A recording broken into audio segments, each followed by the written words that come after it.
Top 5 കപ്പടിക്കാൻ സാധ്യത ഉള്ള ഒരു വ്യക്തിയാണ് ഇപ്പൊ പുറത്തായിരിക്കുന്നത്. അത് പുറത്തത്തെ കളിയും നിങ്ങൾക്ക് നന്നായിട്ട് അറിയാം. അകത്തുള്ളവർ ഡിസേർവിംഗ് അല്ല എന്നല്ല, അകത്ത് ഇപ്പോഴും ഡിസേർവിംഗ് ആയിട്ടുള്ളവരുണ്ട്.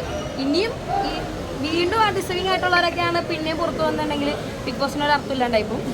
അല്ല, വേറൊന്നുമില്ല. ഇപ്പം റസ്മിൻ ഇറങ്ങിയ സമയത്താണേലും ഇതേ ഞെട്ടല് ഒരുപാട് പേർക്ക് ഉണ്ടായിരുന്നു. അപ്പം ഞാൻ ഇറങ്ങിയപ്പോഴും എനിക്ക് അറിയില്ല നിങ്ങൾക്ക് എത്രത്തോളം എഫക്റ്റ് ചെയ്യുന്ന എനിക്ക് അറിയില്ല. പക്ഷേ ഞാൻ ഞെട്ടി, സത്യമാണ്. പക്ഷേ എനിക്ക് പറയാനുള്ളത് ഇതല്ലല്ലോ, നമുക്ക് കപ്പ് കിട്ടുക എന്നുള്ളത് എല്ലാവരും ഡ്രീമാണ്. അവിടെ നിന്ന് 25 പേരുടെയും ഡ്രീമാണ്. പക്ഷേ അവിടെ നിന്ന് ഇറങ്ങിയിട്ട് എത്ര കാലം നിങ്ങളുടെ മനസ്സിൽ നിൽക്കും എന്നുള്ളതിലാണ് ഏറ്റവും വലിയ സക്സസ് ആയിട്ട് ഞങ്ങൾ കാണുന്നത്. ഞങ്ങൾക്ക് ഉറപ്പുണ്ട് എന്തായാലും അത്ര പെട്ടെന്നൊന്നും നിങ്ങളുടെ മനസ്സിൽ പോകില്ലാന്ന്.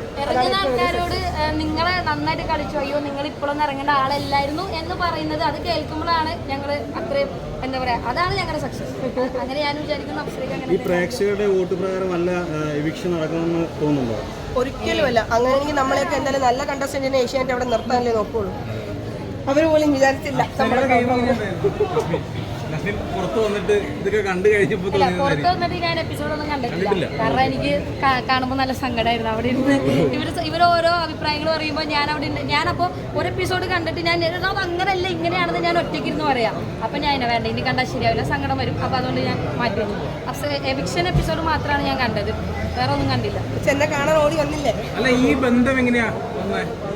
ഞങ്ങൾക്ക് അവിടെ കണ്ടതിൽ ഏറ്റവും പ്യുവർ സോളായിട്ട് തോന്നി, ഭയങ്കര ജെന്യൂനായിട്ട് തോന്നിയ ഒരാൾ റസ്മിനാണ്. ഭയങ്കര സത്യസന്ധയാണ്. അവൾ കാണിച്ചൊക്കെ നെഗറ്റീവ്സ് ഒക്കെ ഉണ്ടായിട്ടുണ്ട്, പക്ഷേ അതൊക്കെ ഭയങ്കര സത്യസന്ധ ആയതുകൊണ്ട് എനിക്ക് തോന്നുന്നത് കയ്യിൽ നിന്ന് പോയ കുറച്ച് കാര്യങ്ങളുണ്ട്. പക്ഷേ ഭയങ്കര സത്യസന്ധമായ ഒരു കുട്ടിയാണ് കേട്ടോ. ഭയങ്കര ജെന്യൂനാണ്, നല്ല കുട്ടി. ഞാൻ